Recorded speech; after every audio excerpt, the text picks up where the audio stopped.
ያቆኑ ውበቱ ሰላም ጤና ይስጥልን። እንዴት ናችሁ? ዛሬ የመጀመሪያ ብሎግ ላደርግ ነው። ሰርግ ለመጀመሪያ ጊዜ በአሜሪካ ተጠርቼ ልሄድ ነው እና አሁን ከስራ ድሬ እየወጣው ነው። አብራችሁን ቆዩ። ፎሎ እና ሰብስክራይብ በማድረግ ድጋፋችሁን አሳዩ።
እንግዲህ እንደዚህ መዝሙሬን እየሰማሁ እያመሰገንኩኝ ሰፈሬ ደረስኩኝ። ያው እንግዲህ ሰንበት ተማሪዎች ሆናችሁ ትረዱኛላችሁ የሰርግ አገልግሎት ምን ያህል ናፍቆን ምናምን እንደምናገኘው እና እኔ የምለው አሜሪካ የምትኖሩ ሰዎች ግን ይህ ዛፍ የእነዚህ የረጃጅም ዛፎች ጥቅማቸው ምንድን ነው? የእውነት ምንም ነው የማይገባኝ። ወይ ያስጠልሉ ምን አይሉና ግራ ይገቡኛል። እኛ ሰፈር ደግሞ ያው እንግዲህ እንዲህ ፓርኪንግ በመከራ የሚገኝበት ሰፈር ነው ያለሁት። እስኪ አብራችን ቆዩ።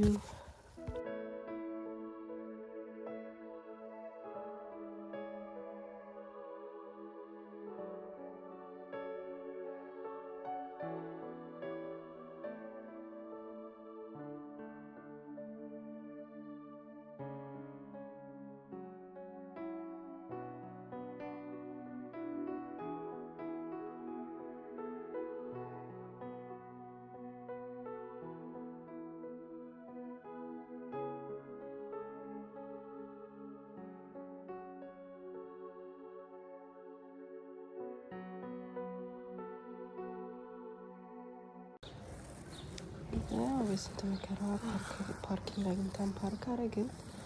ያው እነዚህ ረጃጅም ዛፎች ነገር እውነት ዊንተር እኮ ላይ እንዴት እንደሚረግፉና በቃ ላይክ መንገዱን እንዴት እንደሚዘጉት እንደሚያስቸግሩ እና የፊት ስራ ጆይጣ ይመስላል። እና በቃ ቤታችን ደረስን። እውነት ቤቴና ፍቅያት በጉጉት የምጠብቃት ቤቴ ነች እና ያው ስቱዲዮ ነች። ከዛ ሻወራችን ወሰድን። ይህ የማያልፍለት ጸጉር አለ። እሱን ለቅለቅ አድርገን በጠር አረግነው። እስቲ እውነት አሁን የጸጉር ባለሙያ የሆናችሁ ሰዎች ምናምን ነገር እጅጉን ምክራችሁን እፈልጋለሁ። አሁን ጸጉር ያለበት ሁኔታ በጣም ዴንጀር ውስጥ ነው እና አስቸጋሪ ነገር ውስጥ ነው ያለሁት። እጅጉን ምክራችሁን እፈልጋለሁ። እኔ የተቻለኝን እየሞከርኩኝ ነው። አሁን እየጨመርኩት ያለሁት ነገር እንደ ስፕሬይ የሰራኋትኝ ከተልባና ከቅርንፉድ የሰራሁት እንትን ነው። እሱን አንድ ቀን እለቅላችኋለሁ። የጸጉር ባለሙያዎች ግን አደራሽ አማክሩ። ጸጉሬን በቃ እንግዲህ እንደምታዩት በቦሌም በፊሽካ ምናምን አድርገን እንዲያስይዘናታል ማለት ነው።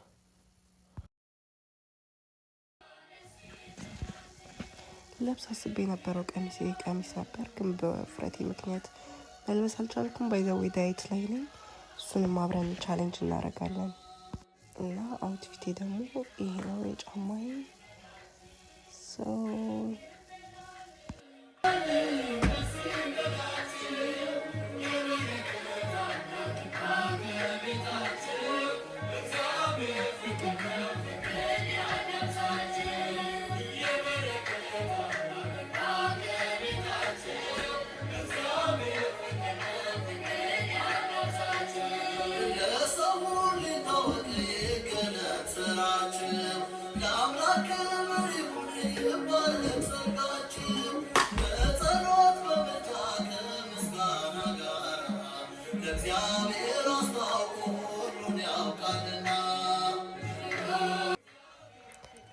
እንደተለመደው ይችን የእመቤቴ ምስለ ስዕል ተሳልመን እንወጣለን። የዚች ምስለ ስዕል ወደዚህ ሀገር ስመጣ ከጓደኞቼ የተሰጠችኝ ገጸ በረከቴ ነች። ስለ እሷ ሌላ ጊዜ አጫውታችኋለሁ።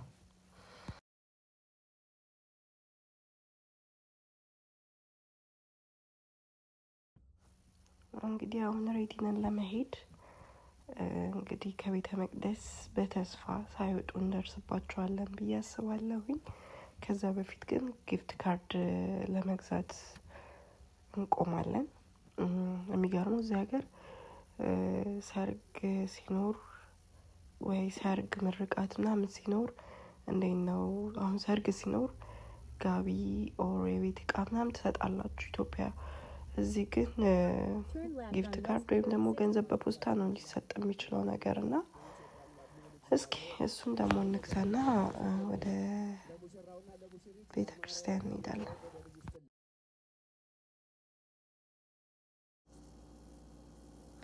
የተለያዩ ጊፍት ካርዶች አሉ።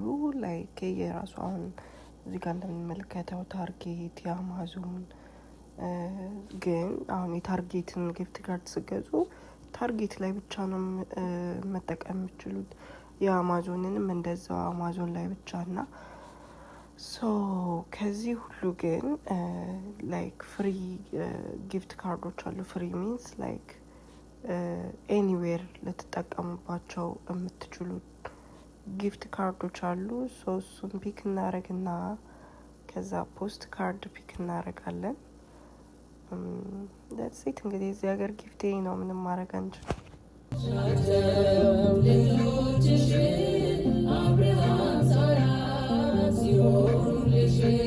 ወይ ኑሮ የሚኖረው ህይወታችን ደግሞ ቅዱስ ቁርባንን በመቀጠል በመቀበል ሁላችንንም የተለወጠ ወይን እንዲያደርገን ቅዱስ ፈቃዱ ይሁንልን። አባቶችላችሁ እንኳን ደስ ያላችሁ፣ እግዚአብሔር ያክብራችሁ። አሁን ወደ ቡራኬው እንሄዳለን።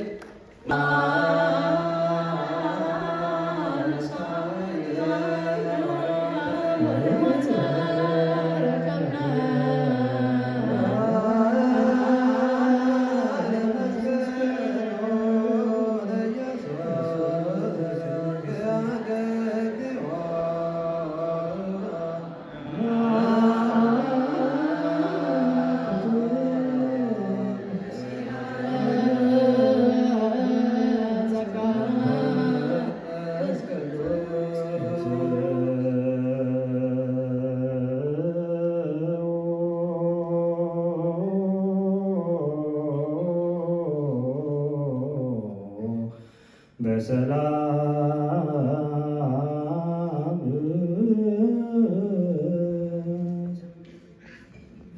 ምእመናን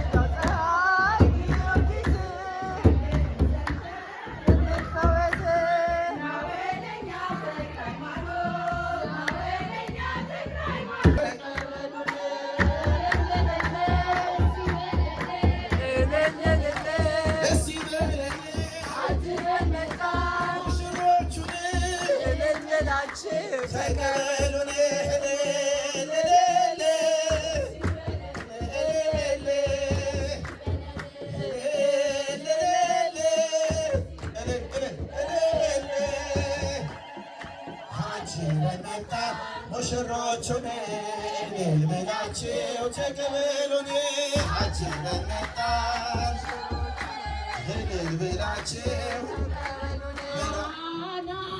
ዘገሊላ በቃና ዘገሊላ እዚያ በሰርግ ቤት ከልጅሽ ጋራ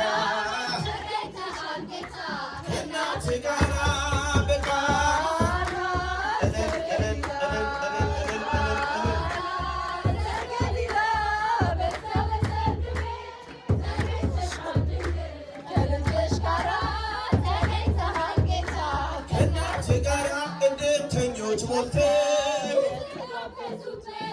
ሲበሉ ሲጠጡ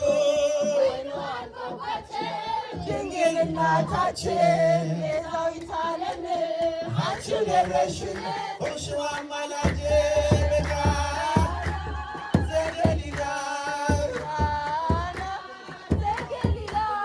በዛ በሰርግ ቤት ተገኝተሻል በሉላቸው ለሙሽሮቹ አንተ እያለህ ሁሉ ይቻልሃል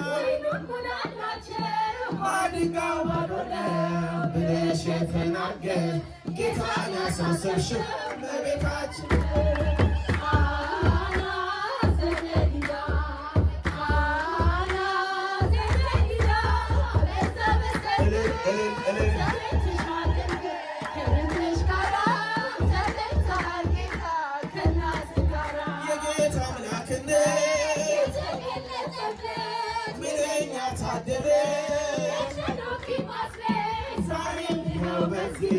በሰርገኞቹ በረከት ፈሰሰ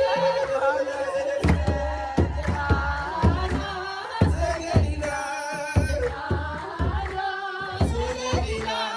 እዛ በሰርግ ቤት ከልጅሽ ጋራ ከእናት ጋር አንተ እያለህ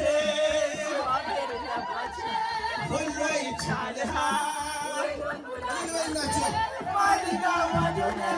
ብለሽ የተናገር ጌታን ያሳሰብሽው በቤታችን ነሽ።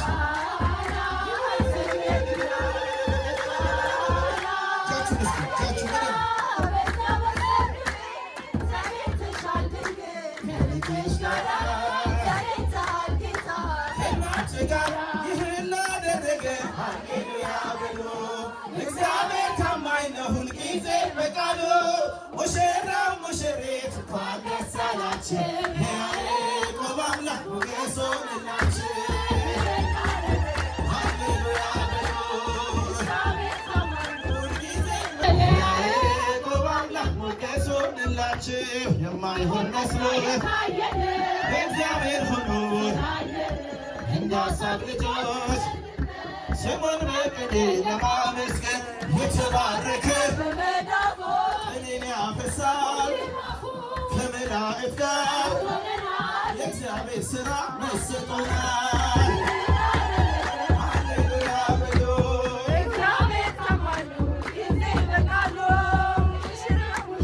እንኳን ደስ ያላችሁ ሞገስ ሆነላችሁ።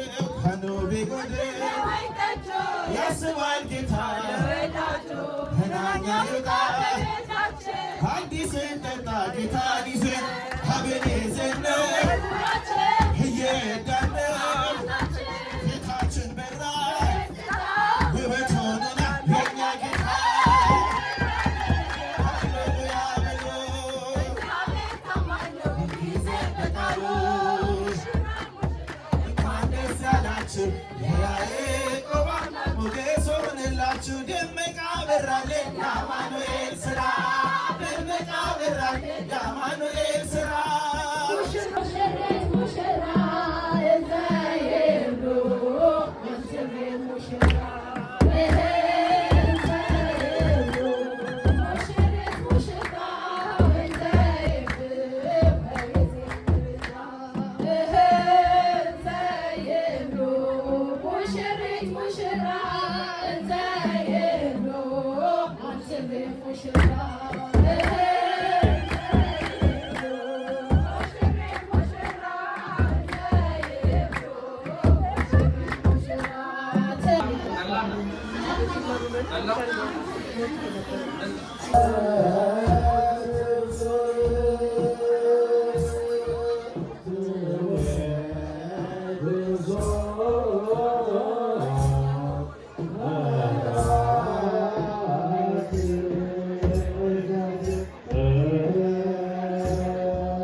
መድኃኒት ይቅር ባይነት።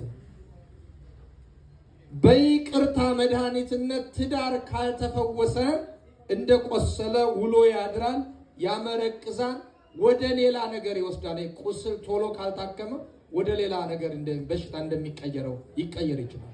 ስለዚህ ይቅር ባይ መሆን ተገቢ ነው። ስለዚህ ይቅርታ ወሳኝ ነው ማለት ነው። በይቅርታ ማለፍ ትዳር የሁለት ይቅር ባዮች ሰልፍ ነው ማለት ነው። ሁለት ይቅር ባዮች ናቸው የሚኖሩበት። ከይቅርታ ውጭ አቁስሎ ዘወር ማለት ተናግሮ የፈለገውን ነገር ተናግሮ ዘወር ማለት ምንም ጥቅም የለውም ትዳር ውስጥ ማለት ነው። እና አንዱ ይሄ ነው። ሌላው ችግራቸውን ራሳቸው መፍታት። በትዳር ውስጥ እናት አለች፣ አባት አለ፣ ቤተሰብ አለ፣ ጓደኛ አለ። የትኛው ከንስሐ አባት በፊት ቀድሞ ራሳቸው ችግራቸውን መፍታት አለባቸው ቁጭ ብለው። ለምሳሌ ዛሬ የተደረገላችሁ ቀለበት አለ። ቀለበቱ ዙሪያውን ምንም ክፍተት የለበትም አይደለ? ያ ከጣታችሁ የተደረገላችሁ ቀለበት እያንዳንዳችሁ ባለትዳሮች ጣታችሁ ላይ የተደረገው ቀለበት ምንም አይነት ክፍተት የለውም፣ የተደፈነ ነው አይደል? ያ ማለት ምን ማለት ነው? ትዳር ውስጥ ሌላ ጣልቃ የሚገባ ማንም የለም ማለት ነው። አንዱ የሚያሳየው ያ። ስለዚህ ሌላው ይሄ ነው። ሌላውና ቀጣይ የማነሳው ፍቅርን በቃላት ሳይሆን በተግባር በመኖር ማሳየት። ቃላት ምንም አይደለም። ትዳር ውስጥ ተግባር ነው የሚቀድመው። እንዲያደርጋለሁ፣ እንዲያደርግልሻለሁ፣ እንዲያደርግልሃለሁ ማለቱ ምንም ጥቅም የለውም እና በተግባር አሁን ፍቅር እኮ እንደ ሸማ ወልቆ ቀዝቅዟል። እንትን ውስጥ ውሃ ምግብ የምናቀዘቅዝበት በጣም እንትኑ ምንድን ነው እሱ ማለት እሱ ውስጥ የገባ አንዳንድ ጭራሽ እዚህ በረዶ ውስጥ የቅዝቃዜው አይደለም ላችሁ ይሄ ውስጡ ውጭ መጠነኛው እንትን አይደለም፣ በጣም በረዶ ውስጥ ሶስት ይገባል። ፍቅር የቆይ አሁን በዚህ ዘመን እንደዛ ነው። አንዳንዱ ላይ ስታይ ቃላቱ ብቻ የቀረበ ንግግሩ ሐሰት፣ ውይይቱ ሐሰት፣ ይቅርታው ሐሰት። በቃ ወተን ስንታይ ለይስሙላ ለሰው ይምሰል ውስጡ ያረረ የተጠበሰ የተቀቀለ ለምንም የማይሆን ይሄ ፍቅር ስለሚቀዘቅዝ ነው። ስለዚህ እንደ በረዶ እንዳይሆን መጠንቀቅ፣ እየከሰመ እንዳይሄድ ማሰብ። ፍቅር ምንድነው? ደግነት ነው። ፍቅር የምናደርገው ነው። ፍቅር መልካም ንግግር ነው። ፍቅር መስጠት ነው። ፍቅር መርዳት ነው። ፍቅር ማመስገን ነው። ፍቅር ፈገግ ማለት ነው። ፍቅር አንዱ ሌላውን ማገዝ ነው ማለት። እዚህ በዚህ ነው የምትኖሩ ልጆቻችን። ሌላው መጸለይ ነው፣ ጸሎት ትልቁን። ሌላው ለግጭት ምክንያት የሆኑ ነገሮችን እየለዩ ትዳር ውስጥ ግጭት የሆኑ ነገሮች ገንዘብ ነው፣ ባልንጀራ ነው፣ አምሽቶ መምጣት ነው፣ ጊዜ ሰዓት አለመስጠት ነው። እንደዛ ነው። ብዙ ሰው ቤት ውስጥ ጊዜ አይሰጥም፣ ውጭ ግን ጊዜ ይሰጣል። የሚገርመው ለጎረቤቶች ጊዜ የሚሰጥ ሰው አለ። የቤት ምንድን የውጭ ምንድን ይባላል? የቤት ምቾት የቤት ፍራሽ ነው። የቤት አልጋ የቤት አልጋ ነው። የቤት ቀጋ አብስሉት እንድታበስሉት ብዬ ነው።